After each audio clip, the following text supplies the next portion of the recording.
Hi, my name is Charles Poe. I'm the Senior Vice President of Production for Smithsonian Channel and the Executive Producer on the Obama years, The Power of Words. In the most powerful city in the world, words are the guideposts to the past and to a nation's values. Most presidents leave behind a few indelible impressions that stand the test of time.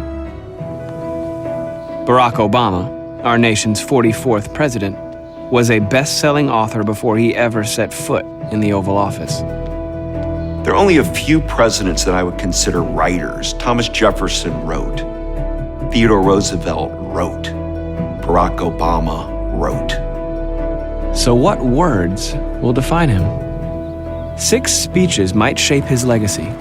From a brash young state senator, there is not a liberal America and a conservative America. There is the United States of America. Reggie Ponder, the Reel Critic, and we're here to talk about the Obama years, the power of words. You guys decided to put this together. Firstly, why? Why did you guys decide to put this together? Well, officially the Obama presidency is over. It's time to talk legacy, right? And our approach was really to zero in on 6 of the really critical speeches out of the 3,500 he gave and try to identify the ones that were most significant, are going to be remembered, and may still have a chance to change history.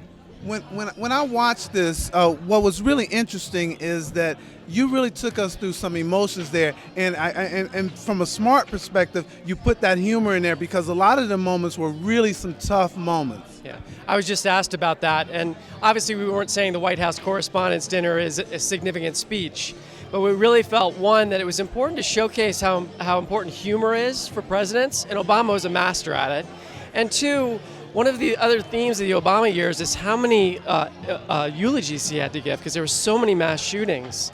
And in fact, we had 2 of them in this program. They were incredibly significant. And we needed an emotional break. And it would not have been fair over the course of an hour to just have the serious. And even Selma is a very strong, heavy story. We needed to have a breather. And he was so effective at having that kind of release valve of humor. He didn't take himself seriously. It was one of his strengths as president. And when you say words matter, what's really interesting is the images that you guys showed in this one mattered as well. Can you talk a little bit about that? Yeah, one of the things we were trying to do, it's not just about the power of his writing, it's also about his power as a speaker and a performer. And the audience is a big part of that. And so what we really wanted to do was we had to selectively choose passages of the speech, but then we also had to put that together with emotional photographs and video of the people who were responding to those speeches. So, I mean, it was one of his strengths was his emotional connection to the audience. And we wanted to make sure that we were capturing that. It's not just a guy up at a podium. It's how he's being felt in the audience. The question that everybody's asking, how in the world would you be able to pick 6 speeches out of the, how many did you say you did? There were over 3,500 over the course of his presidency.